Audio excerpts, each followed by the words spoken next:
Hey guys, welcome back to MFO. Thanks for tuning in to another episode. Happy New Year. It is New Year's Eve and it's Wednesday, and so we're going to use today's episode as kind of a review of one of our most popular segments, which is Underwater Wednesday.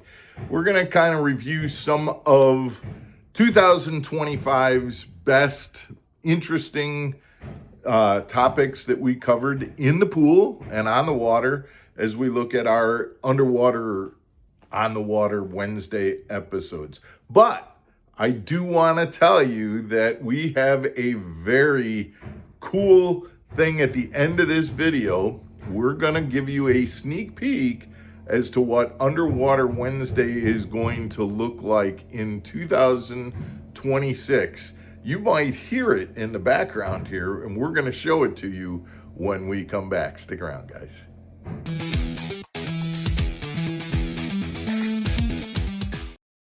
Welcome back to Mark Fisher Outdoors, everybody. I'm Mark Fisher, and we're very proud of the Underwater Wednesday episodes that we do.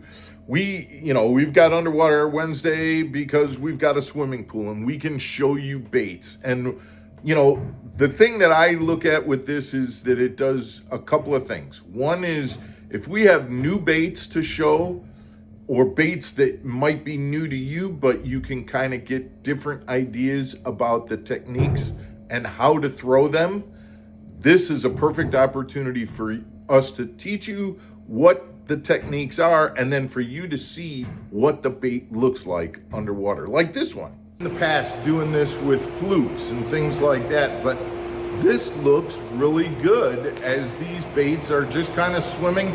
And like I said when I was down in the tackle room, I think I would rather have that bait that is in the back maybe a little closer. I'd probably move it up 2 or 3 inches, but you can see they're swimming in tandem.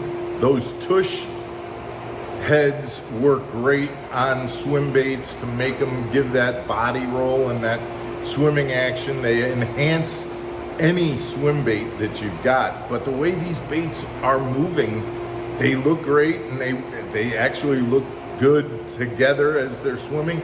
You just reel it in and you never get the two lines tangled using that surgeon's knot. The other thing that getting in the pool does is it gives us the opportunity to compare baits. And over the years, we've compared a lot of different baits. And if you see one bait work, whether maybe there's various techniques, dragging or pulling or moving or, killing it, and then you see that bait compared to another similar brand of bait do the same thing, you can see that not all baits are created equal. We did that where we compared rattle trap type baits, lipless crankbaits. Take a look at this. And now you can see that's the red eye shad, and the vibration and the rattling sound that the red eye shad makes. Now let's take a look at the Berkley Warpig.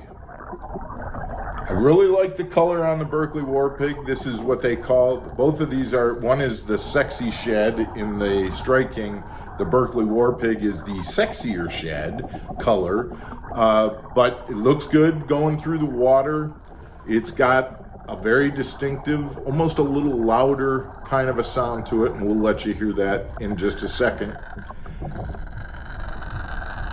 Looks good as it's swimming through the water.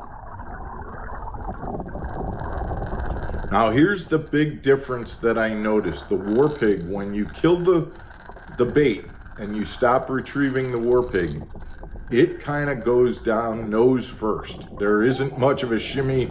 It just kind of, the weight seems to be more in the nose of the bait, and it just kind of nose dives down. There's no doubt that having a pool and being able to see how baits work underwater and being able to film them is of a real benefit, and we are so glad that we're able to bring that to you. Now, there's also On the Water Wednesday, where we actually get in a boat and we show you techniques and show you a trip, a fishing trip. So this is an example of one of those. We got some great footage, guys. Take a look at this stuff on some of the fish that we've been catching today.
That's the core tackle hair shot right there for bedded smallies on Lake Geneva. That's what we're looking for, absolutely. We'll let this one go right back into the bed.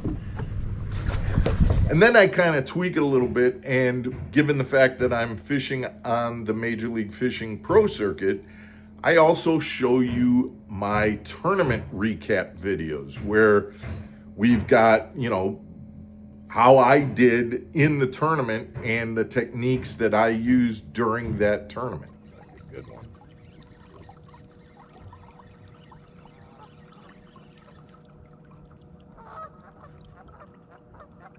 Nice one.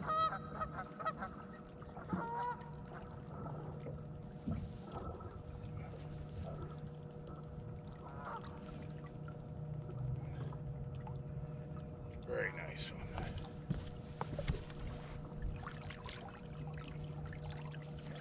Hi.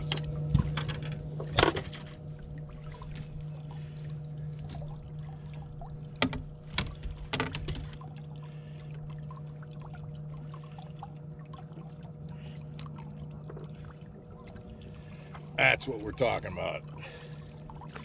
We can't look at this 2025 review.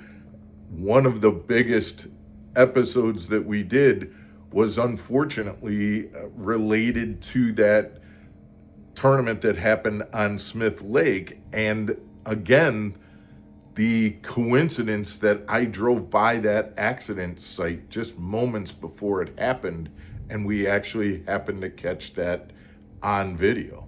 This is approximately 6:41 a.m. and here I am going across the point around near Miller's Bottom, and you can see the striper boat positioned off the point. So this would be approximately 20 minutes prior to the accident occurring. I'm on my way to my first fishing spot, which is past that area. There's obviously no fog. I do need to point out there's a blurry spot on my camera, but that you can tell that's on my camera. That isn't a fog related kind of thing. So Underwater Wednesday, or On the Water Wednesday, allows us to give you a lot of different information that not a lot of YouTube guys can bring you, and we're really, like I said, proud of the ability to do that. Now, you may have noticed that as of late, as we got into winter, there was less of it. Now, granted, part of that has to do with the fact that I'm not able to get on the water as the temperatures get colder. But we've got some work going on at the house, and I'm going to show you the other reason that we haven't been in the pool lately. Well, here it is, guys. This is the reason that we haven't been in the pool lately, and it's because we are building a brand new, much larger pool room. That is our swimming pool underneath that deck right there. And I'm gonna put up a picture of our pool in the past, and this is what we are now turning that room into. And so this is our project that we're working on this winter, and within a month or so we hope to be under roof and in a position where we can get that deck off. And I'm gonna get out of the loud sound here. As I said, in a month or so we hope to be under roof, get the deck off, and get the pool back up in order, and we'll be bringing you our Underwater Wednesday back from the pool and in our much bigger, nicer pool rec room that we're building here. So guys, you kind of get the explanation as to why we haven't been in the pool lately, but we'll still be bringing you On the Water Wednesday. I'm heading down to Florida in a couple of weeks, and we'll get a bunch of on the water footage for you coming up until we get the pool done. Guys, we appreciate all of your comments and your support with our channel and with Underwater Wednesday. We wish you a very, very happy new year, and we will see you tomorrow on another episode of Mark Fisher Outdoors. Take care, everybody.